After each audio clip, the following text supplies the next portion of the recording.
Today we're sponsored by World of Warships Legends, a free-to-play console online multiplayer game where you can command the hardest-hitting World Wars I and II warships. Recruit legendary commanders, upgrade your vessels, and stake your claim to naval supremacy with or against players around the world in varied, thrilling, and immersive battles, with a constant flow of new in-game content. Download World of Warships Legends for free from the PlayStation or Microsoft Store, and enjoy stunning ocean graphics on PlayStation 4 and 5, and Xbox One X and Series X. For their second anniversary this month, jump into 3 new seasons of summer ranked battles and a campaign offering the deadly German destroyer ZF-6 as a reward. New players can follow the link in the description and use this code on sign-up for 7 days of premium, the Tier 2 US Navy destroyer Smith, the Tier 2 Soviet cruiser Aurora, 20 eco-tile camouflages, and 20 rare boosters. Jump into World of Warships Legends for naval combat on the oceans today. On the 24th of January, a week into the air war of Desert Storm, 2 Iraqi Mirage F-1s take off from Al-Jarrah airfield armed with the proven and feared Exocet anti-ship missile, a weapon that has in the recent past severely damaged and sunk US Navy and Royal Navy warships. They head southeast towards the Persian Gulf. The Iraqi Air Force is going to try to do what it hasn't attempted thus far in this conflict, to sink a coalition warship.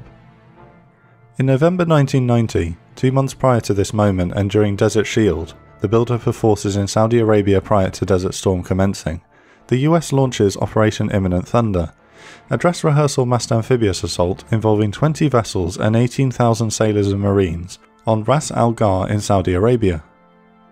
The 4th and 5th Marine Expeditionary Brigades then embark on 5 amphibious assault ships and remain in the Persian Gulf.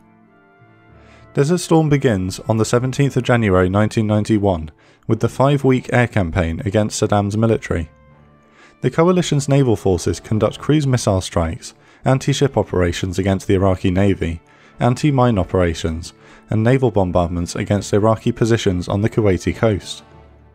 Given the press coverage of Imminent Thunder, and knowing that those amphibious troops are now massed just off the Kuwaiti coast, Iraqi divisions are deployed along the coastline to defend against the amphibious assaults they believe will come. This brings more Iraqi troops into range of naval bombardment, and weakens the Iraqi front line facing the coalition to the south. Of the approximately 100 combat vessels of the coalition naval forces, most are positioned in the Gulf, and Saddam knows that these vessels are doing untold damage to his forces in Kuwait. On the 24th of January, the flight path of the 2 Exocet-armed Iraqi Mirages is causing confusion for coalition air controllers. They're manoeuvring, almost as if it was on purpose, right along the border between the area of responsibility of the US Air Force and the US Navy, and are now heading southeast along the Saudi coast. This has caused confusion, and now no US aircraft are in range to intercept them. At any moment, they will likely turn to port and make their attack against coalition warships in the Gulf. The aircraft are just minutes from a potential launch range. British hospital ship RFA Argus has positioned herself on the western side of the fleet in order to receive helicopter casualty evacuations if required. She is likely the Mirage's target. Guarding Argus is Type 22 frigate HMS Brazen, which has just detected the bandits. She has a problem though. Her crew have just discovered a fault in one of her Seawolf anti-aircraft missile launchers. It's not clear whether she will be able to defend herself and the hospital ship at full efficiency. A young radio operator aboard HMS Brazen, Radio Operator 2nd Class Paul Charlton, is just 20 years old and is on his first ever Navy deployment. He has no idea that Mirages are moving in against his ship, and at this moment he receives a high priority radio message. Protocol demands that he hand delivers this message to the ship's operations room. 20-year-old radio operator 2nd Class Paul Charlton would, later in life, create a YouTube channel called The Mighty Jingles. Upon arriving at the ops room, he recalls the following. An immediate priority signal, an immediate precedence signal, had come in that had to be rushed to the PWO, the Principal Warfare Officer, who was on duty in the ops room because we were at action stations. I didn't know why we were at action stations. I didn't know we were under direct attack. Walked into the ops room, immediately knew something was going on. Got rugby tackled by the ORS, the ops room supervisor, who was a chief radar operator, and told in no uncertain terms to not bother anybody for at least the next 5 minutes. So I just had to stand there and wait, and had a grandstand view of the ops room coming together in order to fight this threat. So yeah, they were close. They were really close.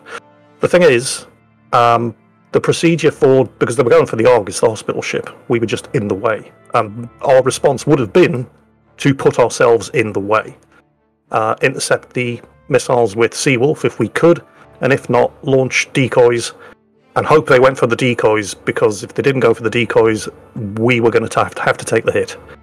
I tried to give this signal to the PWO and was immediately shoulder-charged by the ops room manager and told to leave them alone, don't interrupt, we're busy. And that was the precise moment when a pair of, I believe it was Saudi Arabian Air Force F-15 Eagles, intercepted these two bandits when they were about 2 or 3 minutes outside of Exocet launch range. So I was standing there in the ops room just watching all of this happen, and suddenly realising, wow, this war suddenly got very exciting. Anticipating that the Iraqis might also launch land-based anti-ship attacks against the coalition warships, the air campaign extends to include strikes against mobile launchers and storage facilities for Iraq's 50 to 70 Chinese-built HY-2 Seersucker land-based anti-ship missiles, a variant of the earlier Silkworm missile. Saddam has set up a storage facility inside a girls' school in Kuwait, correctly assuming that the coalition won't launch airstrikes against it. These images show the Seersucker missiles on trolleys in the school corridors. By the 20th of February, coalition intelligence believes that all launchers have been destroyed, along with most of the missiles in theatre. Unfortunately, this isn't the case. At 4:52 AM on the 25th of February, an A-6 Intruder is flying on a bombing sortie over Kuwait and Iraq. The crew spots 2 plumes of smoke as 2 land-based anti-ship missiles are launched out into the Persian Gulf. The first crashes into the sea immediately, but the second levels out and makes its way towards its target, a battleship that first served in World War II, the USS Missouri. The missile travels at just under the speed of sound, but at a relatively high sea skimming altitude of between 400 and 700 feet. The A-6 that spotted the launch transmits a warning to US Naval Forces Central Command, but this hasn't been forwarded to the group in time. The Missouri is escorted by US Navy frigate USS Jarrett and minesweeper USS Avenger, and British Royal Navy destroyer HMS Gloucester, frigate HMS London, and minesweeper HMS Cattistock. Gloucester is the first to detect an incoming contact by radar at 21 nautical miles range, inside a designated air lane for coalition aircraft returning home after hitting targets in Iraq and Kuwait. She executes a snap turn to starboard to unveil her Sea Dart anti-air missiles near her bow. Her crew are under pressure to defend the surface group, but also to prevent a potential friendly fire incident. 43 seconds after the contact was first spotted, the crew of Gloucester correctly classify the contact as an incoming anti-ship missile, and 2 Sea Darts are launched. As the Sea Darts are on their way, the Seersucker is visually spotted by lookouts on Missouri. She dispenses chaff countermeasures into the sky around her, attempting to confuse the enemy missile's radar, and switches her Phalanx close-in weapon systems to auto-engage. Just 4 nautical miles away, Gloucester's Sea Darts arrive and destroy the missile mid-flight. Missouri's Phalanx never opens fire, possibly because its radars were being confused by her own chaff, or because the Seersucker hadn't achieved a good lock and appeared to be missing astern of her. The entire defensive engagement, from detection to classification and successful interception, has taken 89 seconds. The A-6, which had spotted the missile launch, attacks the launcher with cluster bombs. The following morning of the 25th of February, further air operations are conducted to find and destroy Seersucker launchers. HMS Gloucester is replaced by Falklands War veteran Type 42 destroyer HMS Exeter, and in the afternoon, the surface group is in the same position with Missouri conducting coastal bombardments. Exeter receives a radio report from minesweeper HMS Atherstone that she's visually spotted a plume of smoke near the coast to their west. Her crew don't know for sure what it was, but the plume would be consistent with another Seersucker launch against the surface group. Exeter alerts the other ships in the group that another potential missile could be inbound. The observed smoke was actually from the detonation of a Kuwaiti oil well near the coast by Iraqi forces, but the surface group don't know this and must treat the threat of an incoming missile very seriously. This time, frigate USS Jarrett is quite close to Missouri, at just 2 to 3 nautical miles. Both switch their phalanx systems into auto-engage mode. Missouri begins to launch chaff pods into the air around her, again to confuse the supposed incoming weapons radar seeker. However, as the chaff pods explode above her, dispensing thousands of metal strips into the air, USS Jarrett's phalanx system automatically classifies the chaff as a target. The gun slews to starboard and fires a 220 round burst of 20mm fire into the chaff cloud just above the Missouri. 4 of these rounds hit the Missouri herself, 2 of which penetrate lightly armoured areas of the ship, but luckily no casualties are suffered. A second chaff cloud explodes above her, and again Jarrett's phalanx opens fire on it, but this time is manually shut off by an alert sailor. The events shown here are the only attempts by the Iraqi military to directly attack coalition warships in the Gulf.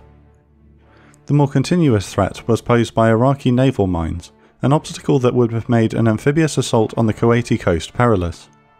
No such assault was attempted in the end, but General Norman Schwarzkopf would later say he had every intention of conducting amphibious operations if they became necessary, and that he was glad that Saddam feared such a possibility enough to concentrate his forces inside Kuwait, allowing for the ease of the ground forces left hook north and east to cut them off when the ground campaign commences.